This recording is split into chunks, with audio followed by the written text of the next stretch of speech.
Hi friends, welcome to our channel. Karthika Deepam serial next ఎపిసోడ్లో ఏం జరగబోతోందో ఈ వీడియోలో చూసి తెలుసుకుందాం. కార్తీక్ని మెచ్చకుండా దశరథ్ అసలేం జరిగింది అని తెలుసుకోవడానికి ఈ వీడియోని స్కిప్ చేయకుండా ఎండ్ వరకు చూసేయండి. కార్తీక్ శివనారాయణతో ఇలా మాట్లాడుతూ ఉంటాడు. చూడండి పెద్ద సారు, మీరు మా అమ్మని ఇన్నాళ్ళుగా చాలా దూరం పెట్టారు. ఆవిడని అపార్థం చేసుకున్నారు. ఇక మీదట మీరు ఆవిడతో చాలా ప్రేమగా నడుచుకోవాలి. ఆవిడని మీ కూతురుగా అంగీకరించి ఇంతకు ముందు ఎలా అయితే ఆవిడతో ప్రేమగా ఉన్నారో ఇప్పుడు కూడా అలానే ఉండాలి. దూరం పెట్టిన ఆవిడని మీరు దగ్గరికి తీసుకొని చేరదీయాలి అని అంటాడు. ఆ మాట వినగానే శివనారాయణకి చాలా కోపం వచ్చి, రే కార్తీక్, నువ్వు ఏదన్నా అడుగు, చేసి పెడతాను, అంతేకాని ఇలాగా అవకాశం దొరికింది కదా అని చెప్పి ఆవిడ గారిని నన్ను దగ్గర చేయాలి అని అస్సలు చేయకు. అది అస్సలు జరగని పని. ఈ రెండు కుటుంబాల మధ్య ఉన్న దూరం శాశ్వతంగా అలానే ఉండిపోతుంది. ఈ రెండు కుటుంబాలు ఇలానే దూరంగానే ఉంటాయి.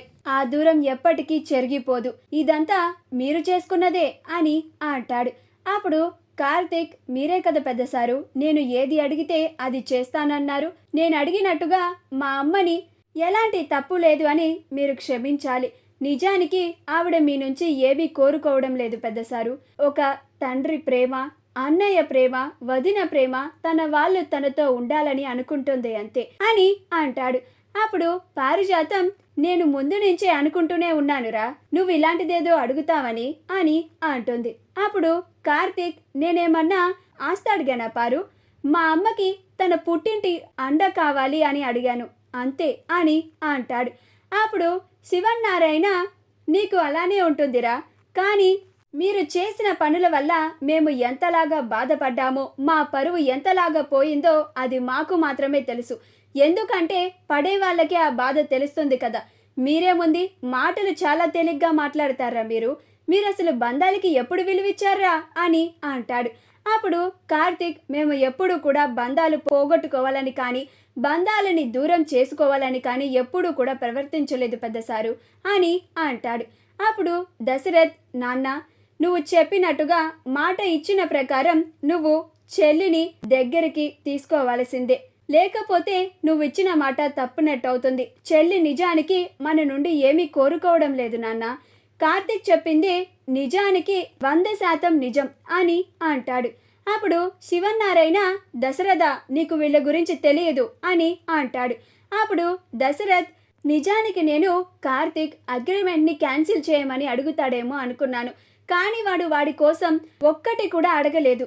అగ్రిమెంట్ని క్యాన్సిల్ చెయ్యమని కూడా అడగలేదు. వాళ్ళ అమ్మ కోసం వాడు చాలా తాపత్రయపడుతున్నాడు. ఈ రెండు కుటుంబాలని దగ్గర చేయాలని చాలా తపన పడుతున్నాడు. వాడు చాలా మంచి పనే చేశాడు నాన్న. రే కార్తీక్, నిన్ను చూస్తూ ఉంటే నాకు చాలా గర్వంగా ఉందిరా. కాంచన మీద నాకు ఎలాంటి కోపము లేదు. నా చెల్లెమ్మకి ఈ అన్నయ్య ఎప్పుడూ ఉంటాడు అని చెప్పరా మీ అమ్మకి అని అంటాడు. అప్పుడు కార్తీక్, చాలా థ్యాంక్స్ చిన్న సారు అని అంటాడు. అప్పుడు దశరథ్, ఏంటి నాన్న, ఏం మాట్లాడవేంటి?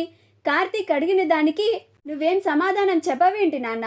కార్తీక్ అడిగినట్టుగా మనం మన చెల్లిని మన ఇంటికి పిలిచి ప్రేమగా దగ్గర తీసుకుందాం అని అంటాడు. అప్పుడు శివనారాయణ, నువ్వు ఎన్నన్నా చెప్పు దశరథ, దానికి నా మనసు అంగీకరించడం లేదు అని అంటాడు. అప్పుడు కార్తీక్, మీరు మాట ఇచ్చిన తరువాత అది ఖచ్చితంగా చేసి తీరాల్సిందే పెద్ద సారు, లేకపోతే మీరు మాట తప్పిన వాళ్ళుగా ఉండిపోతారు అని అంటాడు. అప్పుడు శివనారాయణ బాగా ఆలోచించి, మాట ఇచ్చాను కాబట్టి తప్పడం లేదు. నువ్వు చెప్పినట్టుగా మీ అమ్మని ప్రేమగా దగ్గర తీసుకుంటాను అని అంటాడు. మా వీడియో కనుక మీకు నచ్చినట్లయితే లైక్ చేయండి, షేర్ చేయండి, మా ఛానల్ని సబ్స్క్రైబ్ చేసుకోండి. పక్కనే ఉన్న బెల్ ఐకాన్ని క్లిక్ చేయడం మాత్రం మర్చిపోకండి.